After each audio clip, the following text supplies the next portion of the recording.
Hello, it's Beth Webb and I'm here to read you a story. Now, this week I'm going to read you a chapter at a time from my book Fleabag and the Ring Fire. That's it.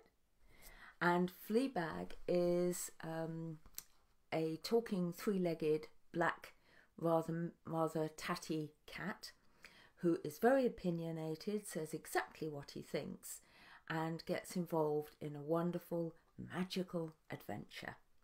So this is Fleabag and the Ring Fire.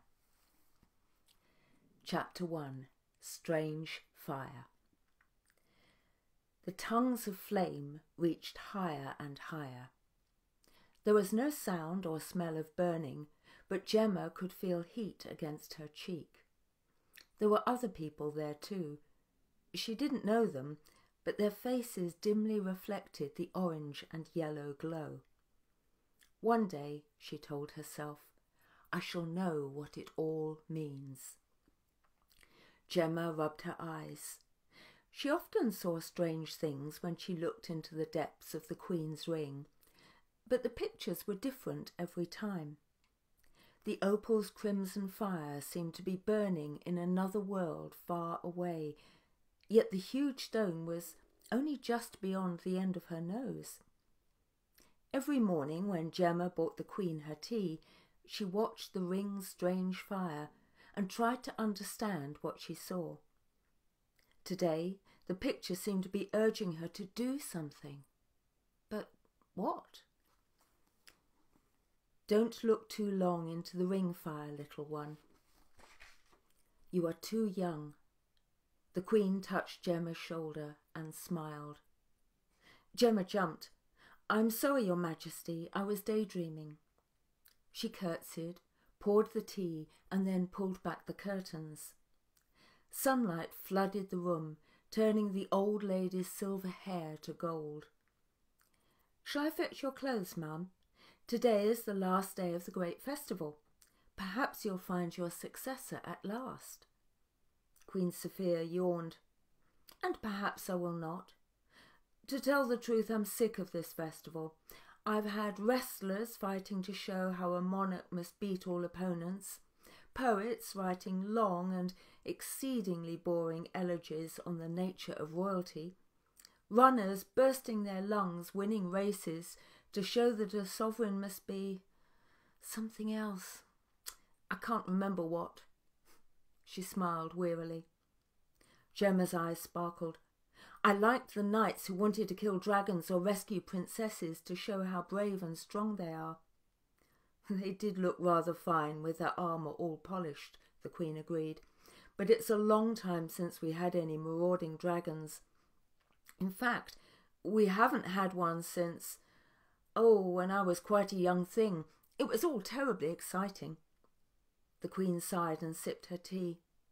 Anyway, they're all missing the point. None of them has the remotest notion of what it really means to rule. Oh, they talk about strength and wisdom, but all they really care about is having lots of money and everybody obeying them. Gemma longed to ask what the point was, but she didn't dare. The Queen nodded towards her desk. Fetch today's programme and read it to me, please. Yes, ma'am. Gemma picked up the embossed paper. Today we have jesters, more poets, Her Majesty groaned, some politicians, a wise man and a historian. The old lady groaned even more loudly. Gemma glanced up nervously. Are you all right, ma'am? The Queen rolled her eyes. Oh, yes, but they're all so boring. Read on. Gemma began again. They all wish most humbly to represent to your Royal Highness their insights into what it means to be a monarch of this land. Oh, and in pencil at the bottom it says the Royal Fire Wielder.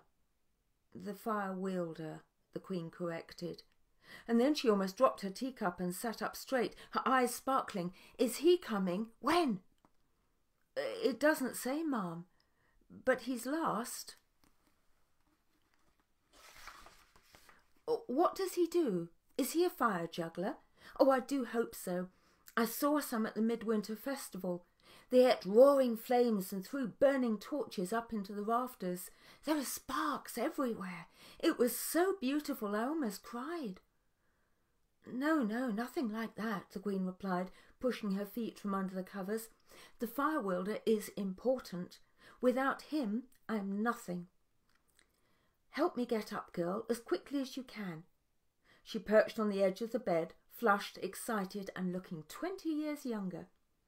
Gemma gawped. Then, remembering her duty, she took a sapphire blue gown from the wardrobe. Queen Sophia shook her head.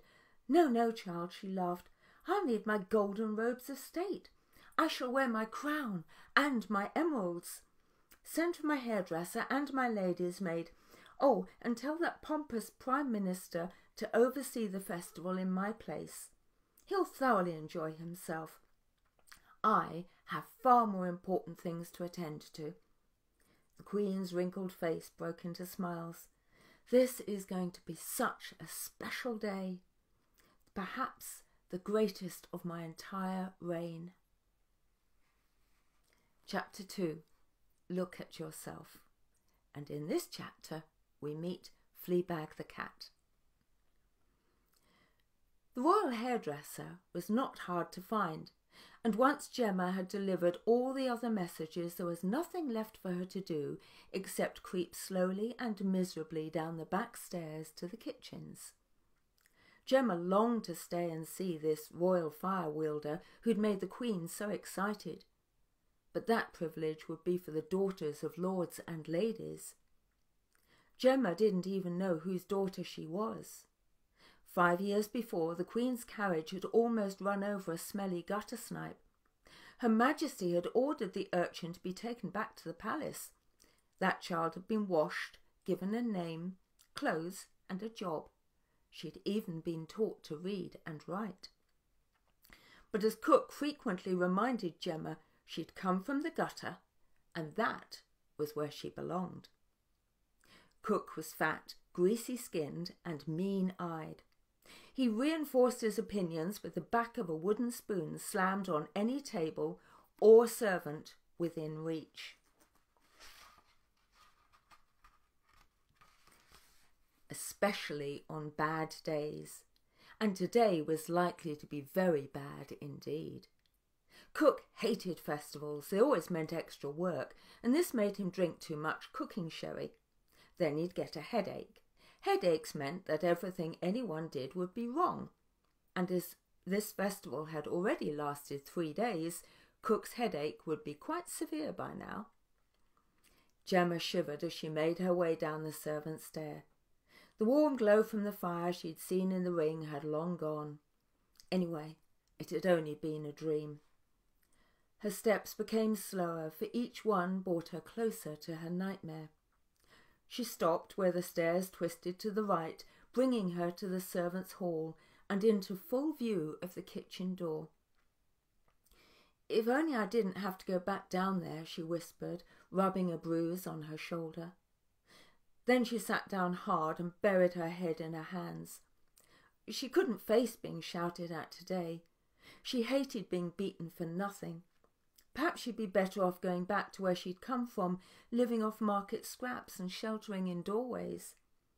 Just because she was housed and fed didn't make this a better life. She only stayed because she loved the Queen. At that moment, a warm softness twisted around her legs. Absent-mindedly, she reached down and scratched the old black cat behind his ears. "Hello, Fleabag. How are you? I saved you some bacon rind. When Cook goes out, I'll get it." The cat nuzzled his ugly face into her hand. "Meow, let's go now," he said. "I have a little corner that needs filling." He started to hobble downstairs on his 3 legs, but Gemma didn't move. The cat stopped on the bottom stair and looked back. "You're scared," he purred. "How do you know?"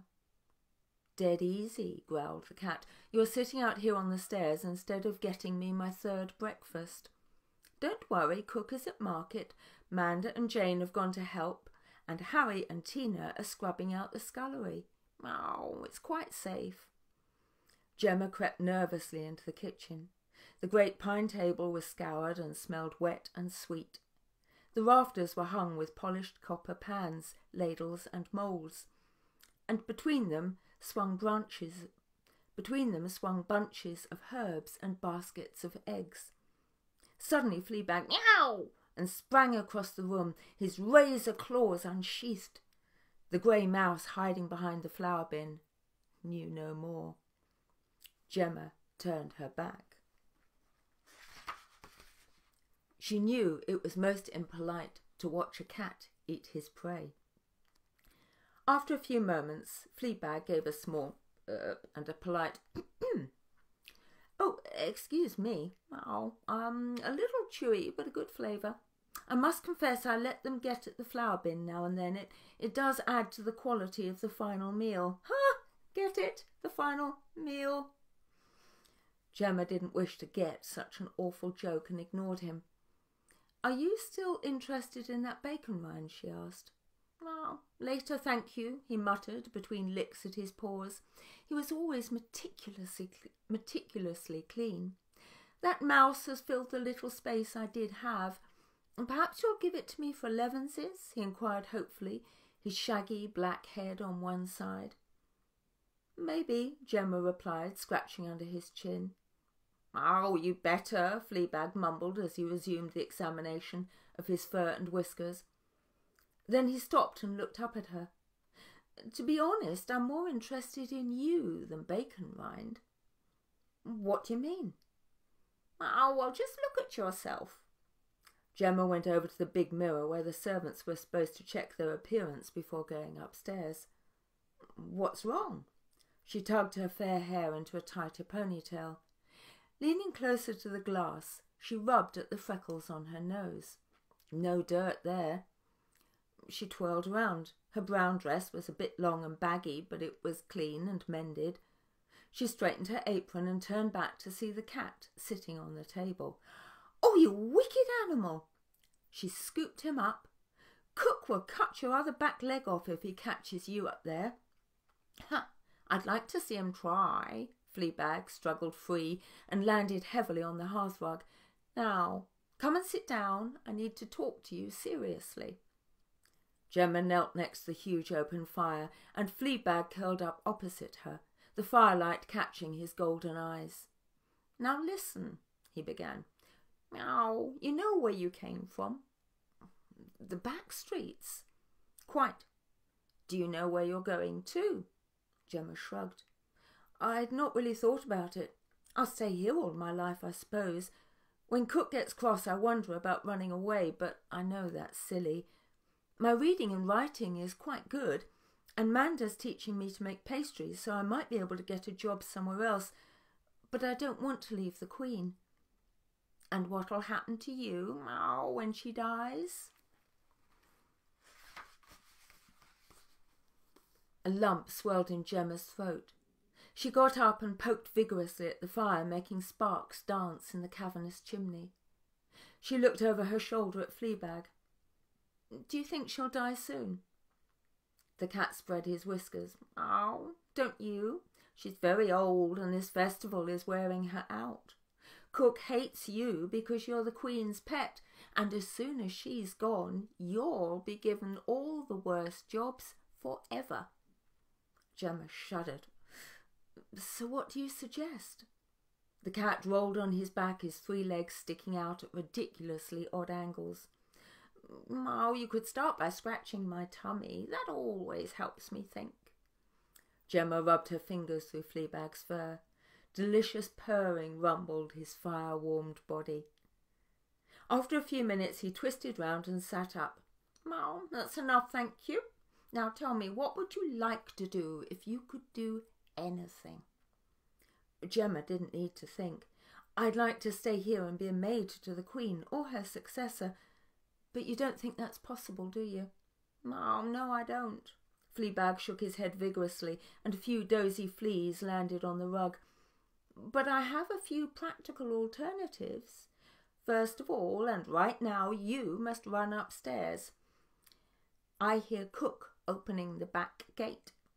Secondly, you must go and stand by the rose garden entrance. There's a visitor coming up the path, and you must let him in and take him to the library. The butler's busy counting the silver teaspoons, and he gets in a terrible strop if he's interrupted. Fleabag twitched his whiskers. And thirdly, you must wait and see what happens next. "Jane! Manda!" Cook bellowed. "Hurry up!" His big boots clomped across the courtyard. Jumping up, Gemma leapt through the door. Hoping to help give Gemma a head start, Fleabag tugged something limp and grey from behind the cook's chair, and with one bound he landed in the exact centre of the kitchen table. Between his paws lay a smelly rat with yellow teeth. It was very dead and very ugly. In the same moment, Cook's bulk wobbled through the kitchen doorway. Fleabag jumped down and rubbed himself around the man's legs, purring and mewing for all he was worth, to show his master the rat neatly laid to view.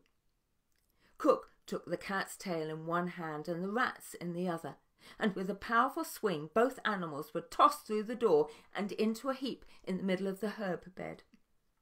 Fleabag, whose tail was very tough, simply returned the rat to its hiding place.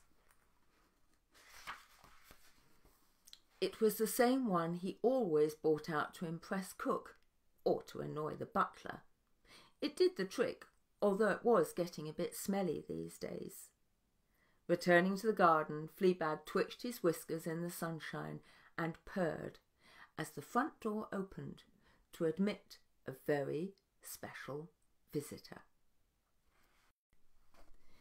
Fleabag and the Ring Fire, Chapter 3.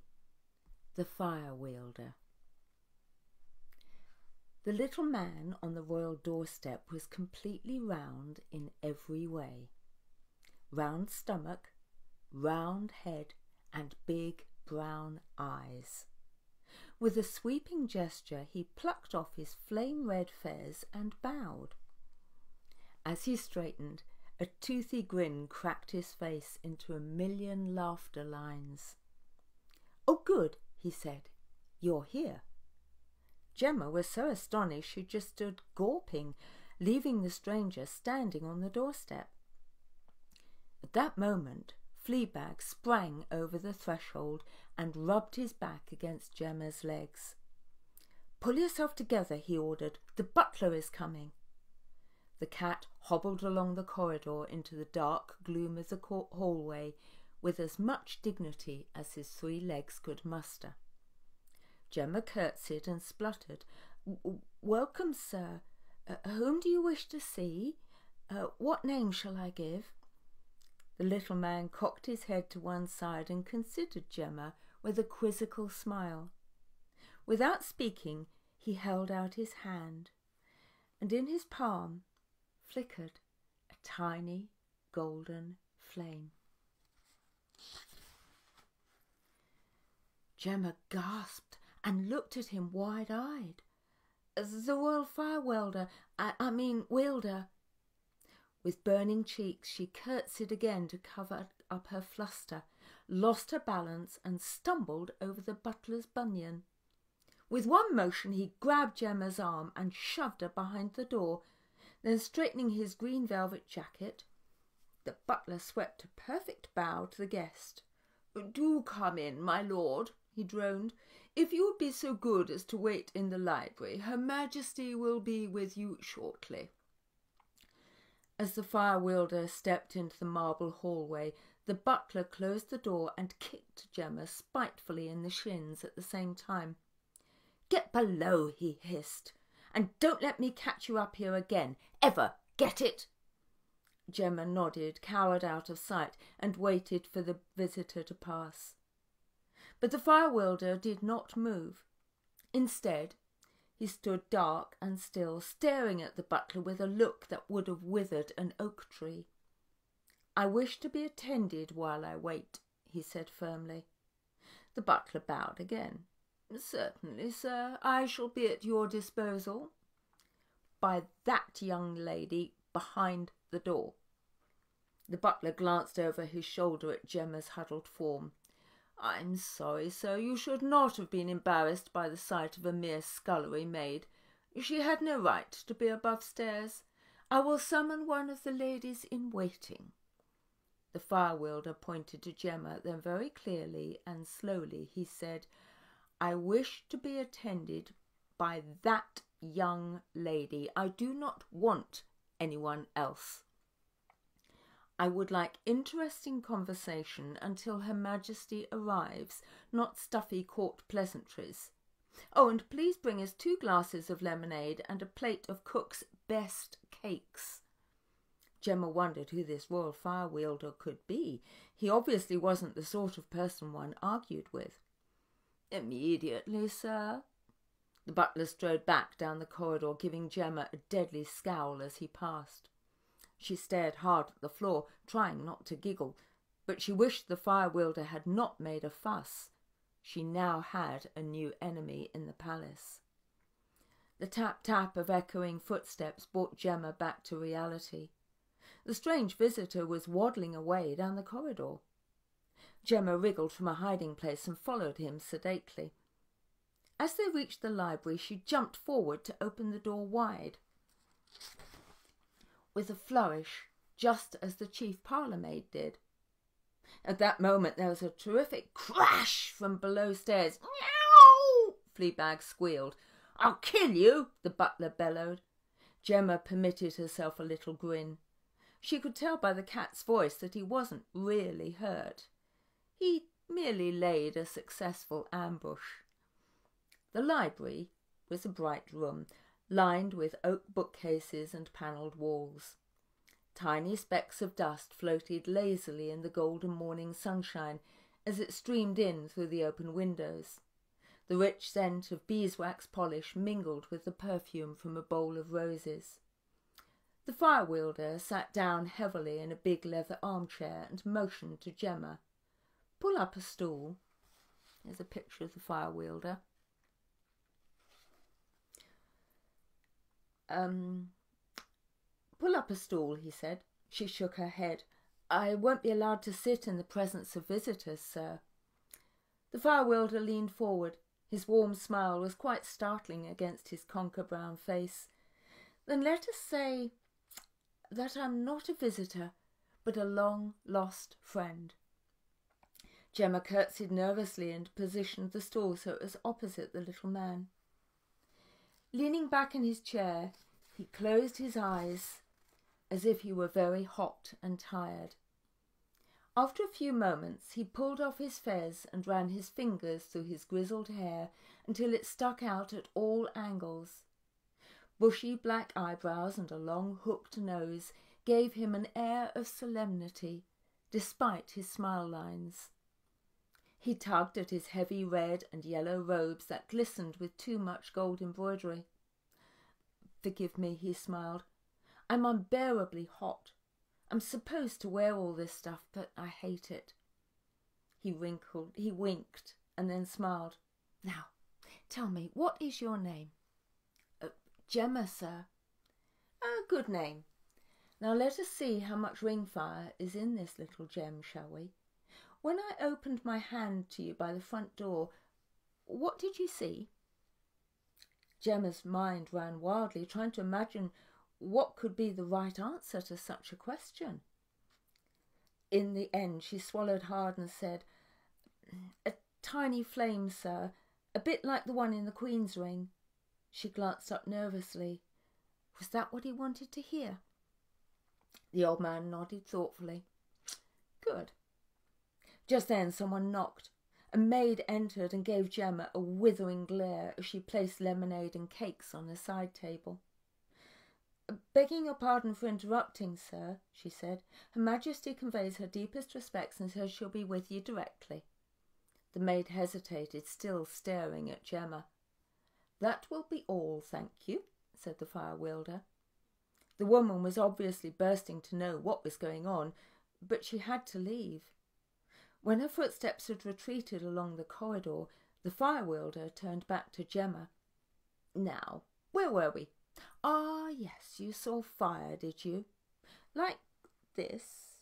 He opened his hand again, but there was nothing there. Gemma was confused. No, sir. Good. He smiled with intense satisfaction. Now, time for something to eat and drink. Tuck in. And they both began to eat. For a long while their mouths were too full of whipped cream and chocolate topping to talk, so Gemma tried to think. What did she know about the Royal Fire Wielder? What had she ever been taught about this strange fire? Nothing. Was he a sort of king, or maybe a magician? She thought of the jugglers at the midwinter festival and the fire eaters in the marketplace. The Queen had said he wasn't like any of them, yet he felt very mysterious. Most unnerving of all was the way he seemed to almost recognise her. How? The little man cut across her thoughts. You say you've seen my fire before. Gemma coughed as some cake went down the wrong way. Her mind raced. What had she said? He sensed her anxiety and tried to help. You said my little flame was like the fire in the Queen's ring. Yes, sir. I bring Her Majesty morning tea while I wait for her to wake up. I sometimes sit and look at her ring. She panicked. How could she tell him? Go on, the fire wielder coaxed. Gemma took a deep breath and blurted out, I sometimes see things in it. There, she thought, now I'll be sacked for sure. What must he think of me? But instead of getting angry, the fire wielder settled back in his armchair, laced his hands over his ample stomach and closed his eyes. Ah, he murmured softly. And that was how Queen Sophia found the pair of them. Gemma was sitting bolt upright, staring in confusion at the fire wielder, and he was leaning back in his chair, eyes closed, and smiling. The Queen's silk robes rustled. Gemma sprang to her feet, blushed, made her best curtsy, and scurried towards the door. The fire wielder opened one eye and reached out towards her. Don't go. Then he heaved himself out of his chair and stood before the Queen. But he did not bow. Instead, it was she who slowly and stiffly knelt before him. My Lord Fire Wielder, she said. Sophia, my dear lady, he replied, offering his hand to be kissed before helping her to her feet and gathering her in a big